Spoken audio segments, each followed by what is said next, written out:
Eh bien salut à tous et bienvenue sur Football Garden, c'est Bilal qui vous parle aujourd'hui. On se retrouve pour une toute nouvelle vidéo. On parle du match contre Arsenal demain à 17h30 les amis, avant match de ce Chelsea-Arsenal qui est peut-être le match le plus important de la saison. En tout cas, c'est selon moi un des plus primordiaux. On va du coup jouer le compte de la 13e journée et on va jouer en quasi-clôture. Il y a peut-être un match le lundi, mais on va jouer le dernier match du week-end, en tout cas, contre Arsenal. Et l'objectif aujourd'hui, ça va évidemment être de les battre, parce que voilà, je vous affiche le classement. Vous le voyez, Arsenal qui a un petit gap avec le reste des équipes. 29 points pour eux. On a Chelsea qui sont à 23, on a City qui sont à 22 et Aston Villa qui fait une remontada et qui est à 21 points. Donc voilà, c'est assez stack. On l'avait vu entre du coup, on peut aller jusqu'au 12e, Liverpool qui est 12e en 18 points et qui a que 1 point de retard sur Brighton avec 19 points qui est 6e. Donc vous voyez, c'est très stacké, mais en haut, Arsenal a 6 points d'avance sur le deuxième. Donc voilà, il faut à tout prix réduire ce nombre de points à 3. C'est peut-être pour ça que c'est le match le plus important de la saison. Si on gagne, on revient à 3 points des Gunners. City pourrait revenir à 4 points des Gunners, etc. En tout cas, ça rendrait la ligue un petit peu plus serrée. Parce que si jamais il venait à avoir victoire d'Arsenal, Arsenal prendrait donc 9 points d'avance sur Chelsea et à minima aurait donc 7 points d'avance sur son poursuivant direct qui serait Manchester City s'il venait à gagner leur match. Et en tout cas, ça ce serait très compliqué parce que avoir 7 points d'avance sur le deuxième à l'après 13 journées, c'est un vrai coup de boost pour les Gunners. Les Gunners qui font un début de saison tonitruant avec notamment une victoire ultra importante en Ligue des Champions cette semaine, victoire contre le Bayern de Munich. C'était les deux meilleures équipes d'Europe qui se jouaient l'une contre l'autre et Arsenal en est sorti vainqueur et c'est pour ça que vous l'avez vu au titre faire tomber la meilleure équipe d'Europe. Arsenal actuellement est la meilleure équipe du monde, d'assez loin je trouve personnellement. Ils montrent des qualités énormes, voilà, des qualités énormes, on le sait sur coup de pied arrêté. Ils sont monstrueux, mais ils sont capables de te renverser un match sur 2 passes. Ils sont capables de ça. Le but de Madueke en est un exemple parfait.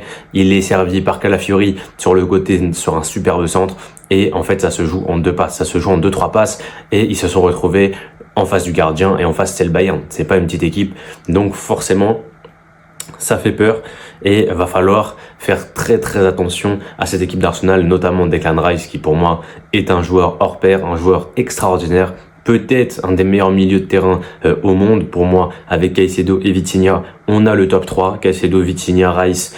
L'ordre, vous faites ce que vous voulez, mais ces 3-là pour moi sont les 3 meilleurs milieux de terrain au monde et si les 3 étaient alliés dans la même équipe, on aurait le meilleur milieu de terrain peut-être du monde, voire peut-être un des meilleurs trios de l'histoire parce que franchement, ces 3-là ensemble pourraient avoir des qualités ultra complémentaires et franchement, j'aurais bien aimé voir ça, mais on le verra sans doute jamais. En tout cas, voilà, avec un joueur comme Declan Rice au milieu de terrain, Gyökeres devrait revenir pour le match contre Chelsea en pointe, donc il n'y aurait pas de Mikel Merino ou alors il serait peut-être reculé, on verra.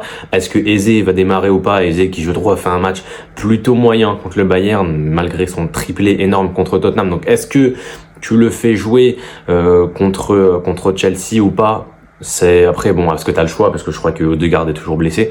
Donc est-ce que tu as vraiment le choix aussi? Bukayo Saka est toujours chiant à jouer sur son côté. Est-ce que ce sera Trossard? Est-ce que ce sera Martinelli de l'autre côté? Martinelli, c'est un joueur qui nous a fait beaucoup de mal sur ces dernières saisons. Mais voilà, il a mis pas mal de buts contre Chelsea. Dans mon cœur de blues, je préférerais Trossard qu'on a plus réussi à gérer sur les derniers matchs contre Arsenal que Martinelli qui est assez chiant et même si on est sur une phase où on a beaucoup le ballon, il suffit d'un contre, Martinelli va très vite et on l'a encore vu contre le Bayern sur le 3e but où en fait en 5 secondes il s'est retrouvé devant les cages même si Neuer a fait une bavure, mais ça c'est un autre détail. J'ai remis la caméra à droite parce que je crois que depuis tout à l'heure elle était un peu penchée, là normalement elle est redroite.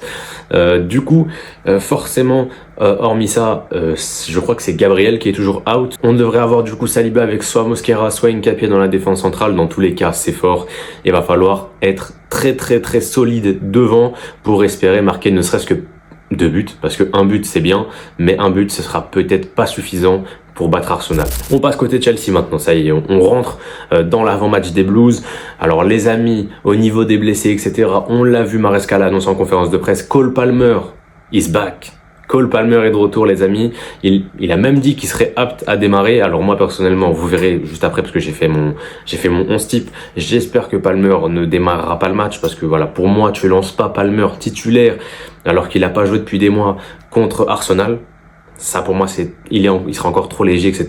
Et j'ai pas envie. Du coup, moi je le mets sur le banc forcément, mais c'est déjà une très bonne nouvelle de savoir qu'on pourra faire rentrer Cole Palmer en cas de besoin. Évidemment, il y a un monde où l'équipe clique parfaitement bien, que Chelsea, je sais pas moi, mène 2-0 à la 70e minute, et t'as pas besoin de faire rentrer Palmer. T'as pas besoin de le faire rentrer. L'objectif, ce serait même de pouvoir gagner sans lui, mais ça fait quand même plaisir de savoir que tu peux aussi, si t'as besoin, faire rentrer Cole Palmer, qui à lui tout seul en fait générera des problèmes pour l'équipe adverse. Sinon, au niveau du reste de l'effectif, je crois que quasiment tout le monde est là. J'ai pas de souvenir de joueurs blessés. Badiachil est revenu. Il y a Lavia qui est blessé. Et Sugo aussi qui est blessé. Mais bon, ça, ces deux-là, c'est des blessés de longue date. Mais je crois pas qu'il y ait de nouveaux blessés, notamment depuis le match contre le Barça mardi. Donc ouais, on devrait avoir une équipe qui est à peu près l'équipe type. Et on part directement d'ailleurs sur le 11 type que je veux aligner. Donc du coup, ouais, je l'ai fait sur FotMob. Et vous voyez du coup à l'écran le 11 avec quelques surprises évidemment. Dans les cages, Robert Sanchez, à droite Reece James, à gauche Cucurella. Ces trois-là évidemment ne bougent pas, hein, c'est trois titulaires indiscutables. Chalobah dans la défense centrale, j'aurais pu mettre Tosin pour apporter de la taille. Mais Tosin, voilà, depuis le début de saison, je suis vraiment pas fan du joueur. Je trouve qu'il a beaucoup de lacunes et surtout qu'en fait il avait atteint un très bon niveau, je trouve, sur la deuxième partie de saison l'année dernière. Mais c'est un niveau qu'il n'arrive pas à avoir encore en ce moment. Je trouve que c'est un joueur qui a beaucoup de lacunes, notamment quand il a le ballon dans les pieds. Et voilà, j'ai peur. J'ai peur de Tosin. Et Chalobah sort d'un gros match contre le Barça. Donc je pars sur Chalobah, je pars évidemment sur Fofana. Ça pour le coup, il n'y a pas de débat, c'est le meilleur défenseur de Chelsea cette saison.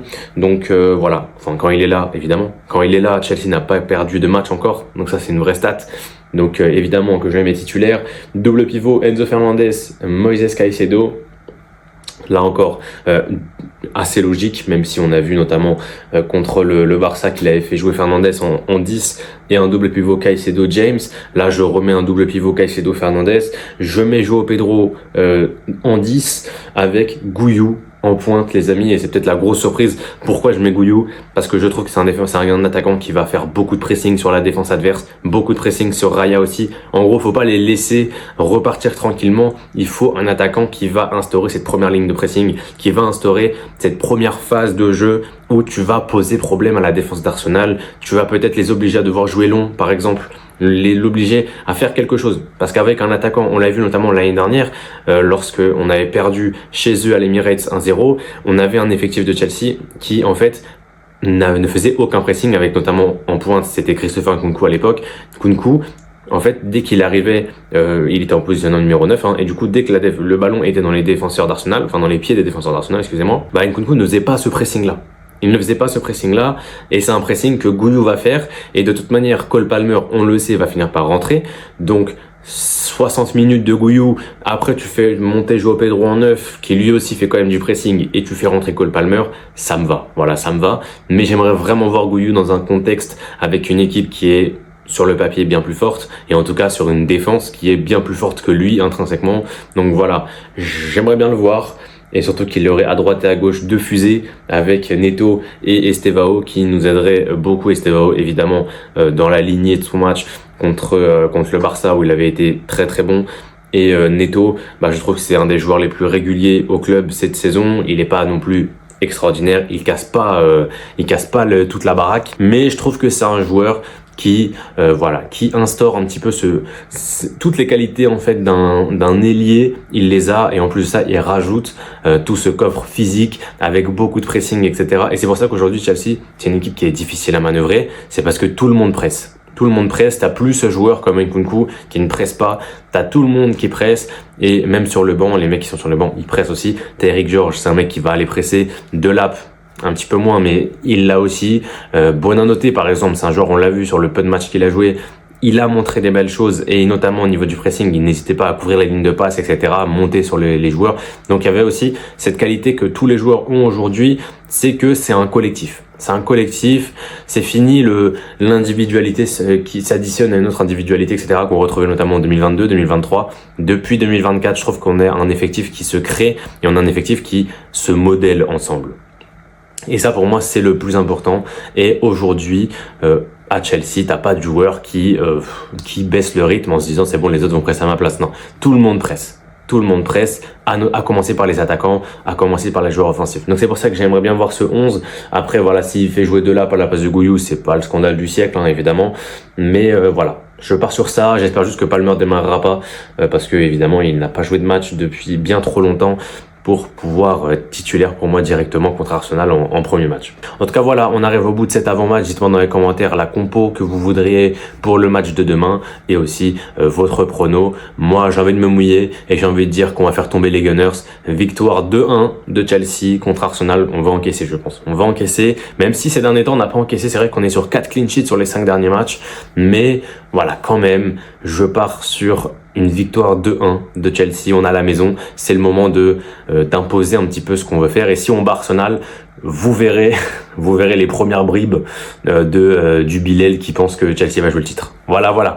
On se retrouve du coup demain après le match, forcément pour le débrief. C'était Bilal de chez Football Garden. Portez-vous bien et la paix sur vous.